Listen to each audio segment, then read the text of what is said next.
ગ્લુટાથિયોન એક એન્ટીઓક્સિડન્ટ છે અને આપણા બોડીમાં લીવર દ્વારા તે પ્રોડ્યુસ થતું જ હોય છે.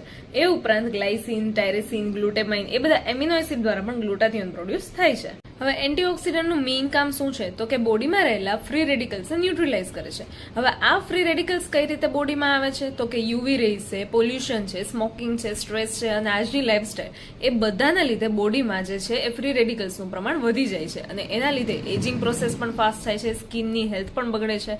જો તમે કોઈ બી એન્ટીઓક્સિડન્ટ લો તો એ આ બધી વસ્તુ ઓછી કરવામાં હેલ્પફુલ રહે છે. અને ગ્લુટાથાયોન એક પાવરફુલ એન્ટીઓક્સિડન્ટ હોવાના કારણે તે બોડીમાં ફ્રી રેડિકલ્સને ન્યુટ્રલાઇઝ કરશે અને એ ઉપરાંત તે ઓક્સિડેટિવ સ્ટ્રેસ ઘટાડશે, સ્કિનને બ્રાઇટ કરશે અને પિગમેન્ટેશન પણ ઘટાડશે, સનટેનથી થયેલું સ્કિન ડેમેજ પણ ઘટાડશે અને ઇમ્યુન સિસ્ટમને પણ સપોર્ટ કરશે. આ ઉપરાંત એન્ટી એજિંગ હોવાને કારણે રિંકલ્સ પણ ઘટાડવામાં મદદરૂપ થશે.